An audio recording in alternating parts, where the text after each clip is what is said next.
Hey there, this is Matt once again. Welcome back to another review of another Adam Sandler film. And this time is the 2002 film Mr. Deeds. Now, Mr. Deeds has Adam Sandler, Winona Ryder, there's John Turturro there. You also have Peter Gallagher, who's our villain, Jared Harris, Alan Covert, who's been in a lot of Adam Sandler movies. You have an appearance by the fast food Wendy's. Now, it's a remake of a 1936 Frank Capra film called Mr. Deeds Goes to Town. And it's directed by Steven Brill. I thought this was an okay film. I can watch this easily as a time waster. I don't mind this movie. I will say the romance between him and Winona Ryder is, in my opinion, one of the weaker romances in an Adam Sandler movie. I didn't find them to have much chemistry with each other. I thought Adam Sandler had much better chemistry with Joey Lauren Adams and Big Daddy, Drew Barrymore in The Wedding Singer and 51st Dates, Jennifer Aniston and Just Go With It, on many other films. I will say though, I think this is one of the more decent characters Adam Sandler has played, meaning, some people have a habit of saying Adam Sandler plays a lot of assholes in his movies. Not the case in this. He's very much a nice guy. He's this guy named Longfellow Deeds who lives in a small town, helps everyone out, works at this pizzeria. He writes greeting cards, hoping to get them into Hallmark. And then he finds out that he has this $40 billion inheritance from this guy. And this guy who froze on a mountain. That's how the movie starts. This guy freezing on a mountain. And he's an heir to this big business. And Adam Sandler, he helps people around town. He helps this guy across the street. This guy, Crazy Eyes, played by Steve Buscemi. And Peter Gallagher, and I forget what the other guy's name, but I remember him from Stargate. And I think he was at the very beginning of Independence Day. But he's been in a lot of other films. I can't remember his name, though. He has like a beard in it. Those two go up to meet Longfellow Deeds, and he gets told that he's a billionaire, but he doesn't seem, shocked. And oh my God, it's like, oh, okay. They're very mellow. And the movie's supposed, telling us about how this not old, but this small town, I was going to say old school, but this small town guy and this extravagant arena in Manhattan, but he's very down to earth and, he hugs everybody and he likes to have fun and he's charismatic to people. He makes the plane that he's picked up stop at a Wendy's. He's singing to the pilots, and I'm stepping through the door. Lord, Major Tom. The other characters, Winona Ryder's this reporter that wants to find the dirt on Mr. Deeds, but then later on realizes this is not the right way to do it. But by this time, Deeds doesn't trust her.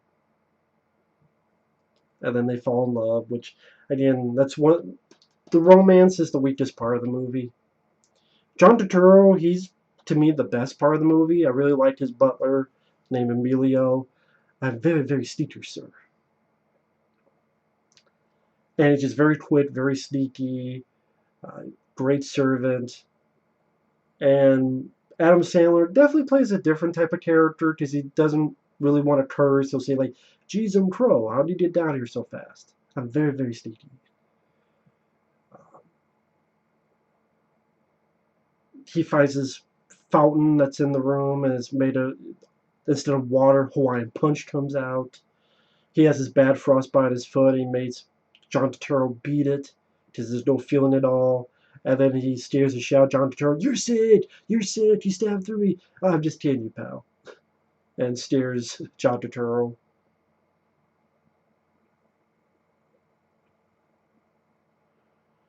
And Adam Sandler gets in some fights. So he punches out this football guy because he's using foul language. There's another moment where he goes over to Winona Ryder and beats the fuck out of these guys, including this opera guy.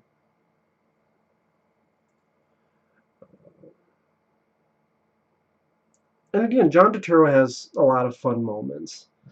You changed my clothes? Yes, I changed you. I was very gentle, sir. Or he gives a guy middle finger and is like, Olay. Like little moments like that. His character was pretty interesting. I like feet. I do not know why. And you have physical pratfalls, like the moment where he slides down here and he crashes through the bit of the stairs. He hangs it with Winona Ryder. He saves these cats and this woman from this burning building. Probably my favorite moment is that he goes, "How many you got?" She's like, "7." And just the way he's like, "Holy shit." Just the way that comes off, maybe because the character wasn't cursing that much throughout the film, or just the way he delivered that. It makes me laugh each time I see this. Just, how many cats you got? 7. Holy shit. Alright, let's go. And then later on he apologizes for his language, but he saves the cat, saves the woman, but the news, they re-edit it so as if to make him look bad. So that's where, Deeds is like, man, I don't even want to be here anymore, but he hangs around for a little bit longer. And then more physical pratfalls, like he hits the asshole, Peter Gallagher, with a tennis ball when they're playing tennis, in the head or in the throat.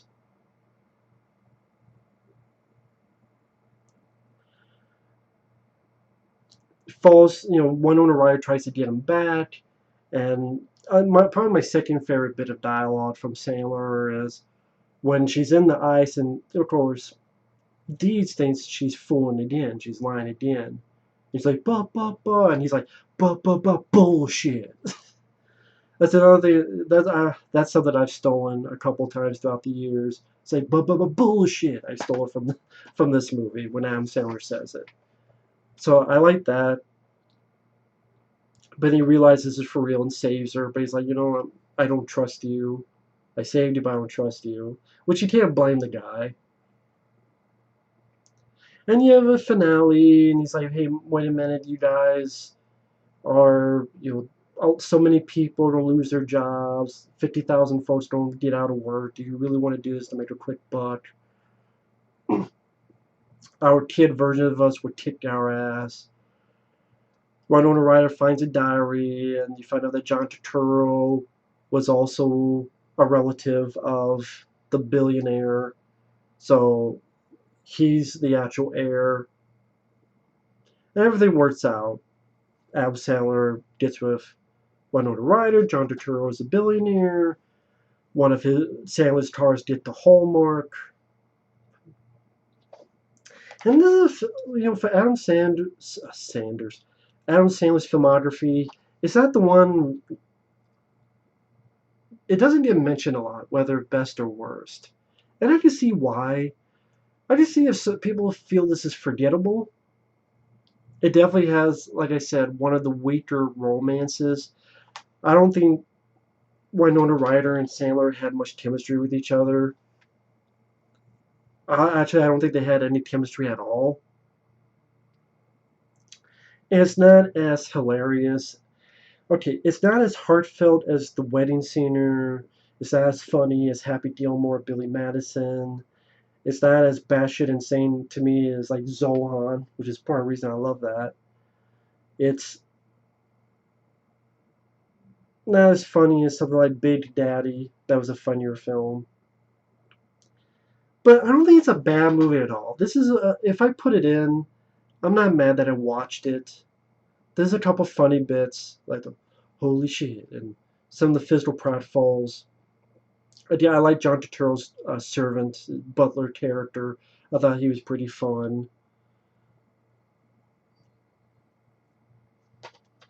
The film didn't seem like it ran too long. The pacing was fine. Again, not a movie that is remembered for decades to come as a classic in the comedy field. And it could have been funnier. The romance could be a lot better. But a pretty decent flick. I thought at least a decent time waster, in my opinion. And I've never seen the Frank Capra original. So how different it is, I could not tell you. And like quite a few of these DVDs, this does have features. Has a director and writer commentary, couple deleted scenes, Close Make the Man featurette, From Mandrake Falls to Manhattan featurette, Outtakes reel, Spare No Expense featurette, music video. That's right, Dave Matthews Band. I actually like that song. Where are you going? Was that for this movie? I mean, I remember appearing in the movie. Now that I read that, was that the first time we heard that was in this? Okay. And then Dave Matthews would actually be in Adam Sandler movies. He has a role in I Now Pronounce You Chuck and Larry. He has a bigger role in Just Go With It. I think there's another movie he was in, but I can't remember. But yeah, Dave Matthews Band, Where Are You Going? I like that song. That's a good song. So that's another plus for it. And then you have trailers, not just for this, but a bunch of films from Columbia Pictures. And I forgot that New Line Cinema actually had a hand in this, along with Columbia Pictures. So the both of them teamed up with each other. I guess because this was soon after Little Nicky, and I realized I fucked up on my Little Nicky review, but hey, I'm not perfect. I think I said something like that was the first film he did with New Line Cinema, but it wasn't because he worked on The Wedding Singer before that, and that was New Line Cinema. But you have it here. You can see the New Line Cinema logo. So yeah, like I said, I'm not perfect. I guess because Little Nicky was a big bomb, New Line Cinema said, okay, if we don't do another Adam Sandler film, let's do it with another company. So again, they did it with Columbia Pictures. But this was a big hit. They did made over $100 million, so it did pretty damn well. Screenplay by Tim Herlihy, who did a lot of movies with Sandler. I believe he wrote The Wedding Singer. Yep, same writer wrote this. And he's worked a lot with Adam Sandler stuff. Did he? No. I can't remember which ones, but I know he's good friends with Adam Sandler. But not much I can say about Mr. Deeds. Decent film. I don't mind it. Anyway, thanks for watching. Take care, and we will see you later. Bye bye.